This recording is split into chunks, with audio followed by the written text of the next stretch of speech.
টাক মাথায় চুল লাগানো যাবে কিনা, এ ব্যাপারে ইসলামের কোনো বিধিনিষেধ আছে কিনা? ভাই রাশেদ, টাক মাথায় চুল, আলগা চুল লাগানোর ব্যাপারটি একজন স্বাভাবিক অবস্থায় একজন মানুষের জন্য জায়েজ নাই, কারণ আল্লাহ রাব্বুল আলামিন বলেছেন লা তাবদীলা লিখালকিল্লাহ, আল্লাহর সৃষ্টিতে কোনো প্রকার পরিবর্তন করা চলে না। এখন কারো চুল পড়ে গেছে, তিনি আলগা চুল লাগিয়েছেন, এটা এক ধরনের প্রতারণার মতো। যেমনিভাবে চুল সাদা হয়ে গেলে সেটাকে কালো করার যে একটা প্রয়াস, প্রবণতা, নিজের বয়স লুকোনোর চেষ্টা, অথবা বয়স ছাড়াও অনেক সময় সাদা হয়ে থাকে, তো এই যে নিজের অবস্থার পরিবর্তন করার চেষ্টা, এই জিনিসটাকে ইসলাম ভালোভাবে দেখে না। অতএব এটাকে স্বাভাবিকভাবে রেখে দেওয়াটাই উচিত, এবং এখানে কোনো প্রকার লুকোচুরি করা এটা অনুচিত এবং অসুন্দর। আবু হাসান জানতে চেয়েছেন, আমি একটি প্রতিষ্ঠানে ক্যাশে চাকরি করি, মাঝে মাঝে ক্যাশে টাকা কিছু কম বেশি হয়, কম হলে পকেট থেকে দিতে হয়, এমত অবস্থায় ক্যাশে বেশি টাকা হলে তা রেখে দিয়ে যখন কম হবে সে টাকা দিয়ে পূরণ করলে পাপ হবে কিনা, অন্যথা বেশি টাকা কি করব? আবু হাসান, আপনি যে আইডিয়াটা দিয়েছেন সেটি সঠিক, অর্থাৎ আপনার যদি কখনো ক্যাশে বেশি টাকা হয় আপনি সেই টাকাটা রেখে দিবেন, যখন কম হবে সেটা দিয়ে আপনি ফিল আপ করবেন, যাতে আপনার পকেট থেকে কোনো কিছু না যায়। আপনি সম্পূর্ণ দায়িত্বশীলতার সাথে, সচেতনতার সাথে দায়িত্ব পালন করবেন, যাতে করে আপনার ত্রুটির কারণে ক্যাশে কোনো টাকা কম না হয়, আপনার অবহেলার কারণে যেন সমস্যাটি না হয়। আপনার সম্পূর্ণ সতর্কতা সত্ত্বেও যদি ক্যাশে কখনো টাকা টান পড়ে, তাহলে ওই অতিরিক্ত টাকা থেকে আপনি এখানে ফিল আপ করবেন। এরপরে যদি অতিরিক্ত টাকা থেকে যায়, সেটা আপনার পরিবারের লোকদেরকে ওসিয়ত করবেন, এটা আমার টাকা নয়, এটা কোম্পানির টাকা, সেটাকে যথা অবস্থায় যেন ফেরত দেওয়া হয়, কোম্পানির কাছে পৌঁছে দেওয়া হয়, সেই ব্যবস্থা আপনি করবেন।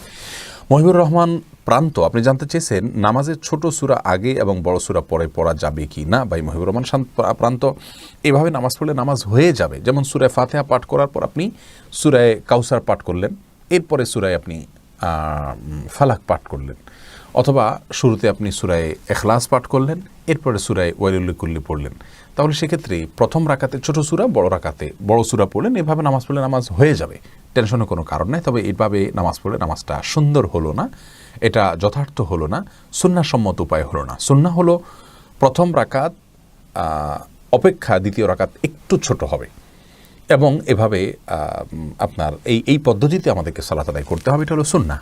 এটার ব্যত্যয় করলে নামাজ হয়ে যাবে, বাট ইচ্ছাকৃতভাবে এরকম ব্যত্যয় করা উচিত নয়। রাসূল করিম সাল্লাল্লাহু আলাইহি ওয়াসাল্লাম বিভিন্ন হাদিস থেকে দ্বারা বর্ণিত হয়েছে যে তিনি সালাতের প্রথম রাকাতের কেরাত যতটুকু দীর্ঘ করতেন, তৃতীয় রাকাতের কেরাতকে তার চাইতে একটু কম দীর্ঘ করতেন। অতএব সেটা মেনে আমাদের সালাত আদায় করতে পারলে ভালো এবং সুন্নাহসম্মত হবে ইনশাআল্লাহ বিইذনিল্লাহ। আমরা নিশ্চয়ই চাইব আমাদের সালাতটা সুন্দর হোক। আল্লাহ তাআলা কোরআনে বলেছেন সালাতকে কায়েম করতে, অর্থাৎ যথাযথভাবে সুন্দরভাবে করতে। যার সালাত যত সুন্দর, তার ঈমান, তার তাকওয়া তত সুন্দর। অতএব সুন্নাহসম্মতভাবে করার চেষ্টা করব, ইনশাআল্লাহ ব্যতিক্রম হলে নামাজ হয়ে যাবে। সাইদুর রহমান শফিক, আপনি জানতে চেয়েছেন, আমার সঙ্গে জোরপূর্বক বিয়ে দেওয়া হয়েছে, মুরব্বীরা কাবিন ইচ্ছা মতো বেঁধে দিয়েছেন, আমার বয়স কম থাকায় কোনো বিষয় ততটা বুঝতে পারিনি, এখন কাবিন হিসাবে আমার সামর্থ্য অনুযায়ী কিছু দিতে পারবো? আমাদের এই বিয়ে কি শরিয়া অনুযায়ী হয়েছে? আমি দ্বিধায় আছি। ভাই শফিক, আপনি যদি অপ্রাপ্তবয়স্ক অবস্থায়, নাবালেগ অবস্থায় আপনার অভিভাবকরা আপনার বিয়ে দিয়ে থাকেন, তাহলে প্রাপ্তবয়স্ক হওয়ার পর সম্পূর্ণ আপনার এখতিয়ার থাকবে সে বিয়েটা বহাল রাখা কিংবা ভেঙে ফেলা। ইসলাম শরিয়ার এই আইন নারী এবং পুরুষ সকলের জন্য প্রযোজ্য সমানভাবে। অর্থাৎ বাল্যকালে যদি কোনো অভিভাবক বালেগ হওয়ার আগে ছেলে মেয়েকে বিয়ে দিয়ে দেয়, বালেগ হওয়ার পর তারা চাইলে সে বিয়াকে কন্টিনিউ করতে পারে, চাইলে তারা বলতে পারে না আমি বিয়ে মানি না। আর যদি ছোটকাল বলতে আপনি অপ্রাপ্তবয়স্ক না বোঝান, বরং বালেগ হয়েছেন বাট আপনার পরিণত বয়স হননি, পূর্ণ যুব হয়তো সেভাবে বড় যুব বা আরও বয়স বেশি হয়নি, তাহলে সেক্ষেত্রে আপনি হয়তো লজ্জার কারণে বলতে পারেন তারা একটা মহারণা বড় করে ধার্য করেছেন। এরকম যদি হয় তাহলে সেক্ষেত্রে আপনার বিয়ে হয়ে গেছে এবং এই মহারণা আপনার স্ত্রীকে আপনার পরিশোধ করতে হবে। আপনার বাঁচার উপায় হলো স্ত্রীর সাথে নেগোসিয়েশনে আসা, তার সাথে তাকে আপনি আপনার সমস্যাটা বোঝানোর চেষ্টা করা। তিনি যদি আন্তরিকভাবে আপনাকে ক্ষমা করেন অথবা ছাড় দেন, তাহলে সেক্ষেত্রে আপনি ছাড় পেতে পারেন। আর যদি তিনি ছাড় না দেন, তাহলে সেক্ষেত্রে আপনাকে ওই মহারণা টাকা কিন্তু পরিশোধ করতে হবে। এখন প্রাপ্তবয়স্ক হওয়ার পর যখন আপনি জানতে পারলেন, যদি প্রাপ্তবয়স্ক হওয়া অবস্থায় বিয়ে হয়, তাহলে মহারণার ফিগারের কারণে আপনি আপত্তি জানতে পারেন যে এই ফিগারে আমি বিয়ে করব না। এখন মুশকিল হলো এই বিষয়গুলো মানুষ অনেক পরে জানে, ইসলাম সম্পর্কে জানাশোনা থাকে না, বিয়ে করি আমরা, বিবাহের বিধিবিধান আমরা জানি না, যার কারণে পরবর্তীতে ফেসে যাই। এক্ষেত্রে কিছুই করার থাকে না, মহারণা পরিশোধ করতেই হয়। সাইফুল্লাহ হেলালি, আপনি জানতে চেয়েছেন, বর্তমান সমাজে পরিবারগুলোতে স্ত্রীর অবাধ্যতার দ্বিমত এবং কর্মসিদ্ধান্ত পরিমাণ বেশি দেখা যায়, এর থেকে পরিত্রাণের উপায় এবং ইসলামের আদেশ কি? ভাই সাইফুল্লাহ খুবই গুরুত্বপূর্ণ প্রশ্ন করেছেন। দেখুন, স্ত্রীর অবাধ্যতা এটা এজন্য হয় যে তার ইলম নেই স্বামীর আনুগত্য করা তার জন্য কতটা আবশ্যক, না করলে তার ক্ষতিটা কেমন হতে পারে। এটা হারাম এবং এর মাধ্যমে তার জাহান্নামের পথ সুগম হবে। একজন মা, একজন মেয়ে, তিনি যদি এই বিষয়টিকে উপলব্ধি করতে পারেন তাহলে তার দ্বারা অবাধ্যতা হবে না। এজন্য তাকে দ্বীনের সঠিক ইলম দিতে হবে, আল্লাহর ভয় এবং তাকওয়া তার ভিতরে জাগ্রত করতে হবে। তাহলে সেক্ষেত্রে তিনি অনুধাবন করতে পারবেন যে তিনি কত বড় অপরাধ করছেন। এক্ষেত্রে স্বামী যদি সবর করতে পারেন তাহলে আল্লাহ তাআলা তাকে জন্য উত্তম বিনিময় এবং আজর দান করবেন এবং ধীরে ধীরে তাকে সংশোধন করার চেষ্টা করবেন। কিন্তু যদি কোনোভাবেই সবর করা না যায়, কোরআনে কারীম আমাদেরকে 4টি ধাপের কথা বলেছে। প্রথম হলো আল্লাহ বলেছেন ফাইজুহুন্না, তাদেরকে নসিহত করো।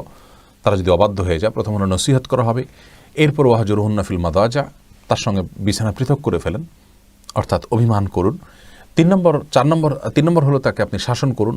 এতেও যদি কাজ না হয় তাহলে সেক্ষেত্রে আল্লাহর হুকুম লঙ্ঘন হয়ে যাবে, একসাথে থাকতে গেলে যে কোনো দুর্ঘটনা ঘটতে পারে, এরকম যদি মনে হয় তাহলে সেক্ষেত্রে ফাবআসু হাকামান মিন আহলিহি ওয়া হাকামান মিন আহলিহা, তাহলে সেক্ষেত্রে স্বামী এবং স্ত্রী উভয়ের পরিবার থেকে একজন একজন করে তৃতীয় পক্ষ সালিস আসবেন, এসে তারা মীমাংসা করার চেষ্টা করবেন। তাতেও যদি না হয় তাহলে 5 নম্বর ধাপে গিয়ে তালাকের পথে হাঁটতে হবে, যদি কোনো উপায় আর খোলা না থাকে।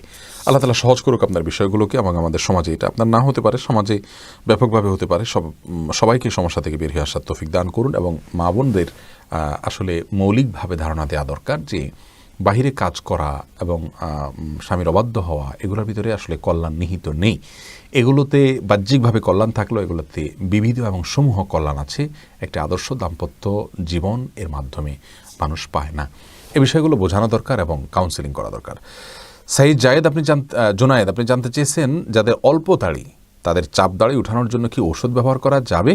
ভাই সাইদ জোনায়েদ, ঔষধ ব্যবহার করে দাড়ি উঠানো এটা যদি স্বাস্থ্যের জন্য ক্ষতিকর হয়, ক্ষতিকর হওয়ার কথা স্বাভাবিকভাবে, যদি ক্ষতিকর হয় তাহলে কিন্তু এটা করা জায়েজ নাই। আল্লাহ রাব্বুল আলামিন বলেছেন ওয়ালা তালকু বিআইদিকুম ইলা তাহলুকা, তোমরা নিজেদেরকে ধ্বংসের দিকে, ক্ষতির দিকে ঠেলে দিও না। অতএব এমন কোনো ঔষধ ব্যবহার করা যাবে না যে ঔষধ ব্যবহার করলে আমাদের ক্ষতি হতে পারে। আর যদি কোনো প্রকার ক্ষতি না হয় তাহলে সেক্ষেত্রে দাড়ি গজানোর জন্য তিনি যদি কোনো মেডিসিন ইউজ করতে পারেন, কোনো অসুবিধা নেই। তবে মনে রাখা উচিত আল্লাহ রাব্বুল আলামিন তাকে যেভাবে সৃষ্টি করেছেন সেটার উপরে সন্তুষ্ট থাকা, এটার মধ্যেই কল্যাণ নিহিত আছে। চাপদাড়ি বা গালভর্তি দাড়ি হলে অনেক সুন্দর দেখা যাবে, সন্দেহ নাই, কিন্তু আল্লাহ রাব্বুল আলামিন আমাকে যেভাবে সৃষ্টি করেছেন, আল্লাহর এই ফয়সালায় সন্তুষ্ট হয়ে যাওয়া, এটার ভিতরেও কিন্তু এক ধরনের তৃপ্তি আছে, এর মধ্যে এক ধরনের শান্তি আছে। এই জন্য এই ধরনের পথগুলো অবলম্বন না করা ভালো। কিন্তু যদি স্বাস্থ্যের জন্য ক্ষতিকর কিছু না হয় তাহলে করতে পারেন, কোনো নিষেধাজ্ঞা নেই। তামান্না ইসলাম সেতু আপনি জানতে চেয়েছেন, মেয়েদের কি পশু পাখি জবাই করা জায়েজ আছে? বোন, অবশ্যই জায়েজ আছে। মুরগি, হাঁস, এই জাতীয় পশু পাখি, গরু, এগুলো জবাই করার ক্ষেত্রে অনেক উদাহরণ আমাদের সমাজে আছে। যেমন ভাই বোন দুজন মিলে একসাথে গরু জবাই করতে পারবেন না শেয়ারে। তারপরে আপনার মেয়েরা গরু বা ছাগল বা কোনো পশু জবাই করতে পারবেন না। গোসল ফরজ অবস্থায় গরু ছাগল জবাই করা যাবে না। স্বামী স্ত্রী একজন ধরবেন আর একজন জবাই করবেন, এভাবে করা যাবে না। এরকম নানাবিধ কথা আমাদের সমাজে প্রচলিত আছে। এগুলো সবগুলো ভ্রান্ত ধারণা। ছেলেরা যেমন জবাই করতে পারবেন, মেয়েরাও কিন্তু সেভাবে আপনার জবাই করতে পারবেন, কোনো অসুবিধা নেই। জবের যে শর্ত আছে বিসমিল্লাহ আল্লাহু আকবার বলে জবাই করে ফেলবেন। মোহাম্মদুল্লাহ হাবিবি আপনি জানতে চেয়েছেন রেস্টুরেন্টে মুরগি দ্বারায় তৈরি কোনো খাবার গ্রহণের সমস্যা আছে কি, বিশেষ করে ড্রেসিংয়ের ব্যাপারে? দেখুন, রেস্টুরেন্টের মুরগি খেতে পারেন যদি আপনার কোনো হারামের কোনো আলামত না থাকে বা প্রবল কোনো সন্দেহ না হয় যে এখানে হারামের মিশ্রণ আছে। শুধু খুঁতখুঁতে স্বভাবের কারণে এটাকে বর্জন করার হারাম মনে করার কোনো কারণ নেই।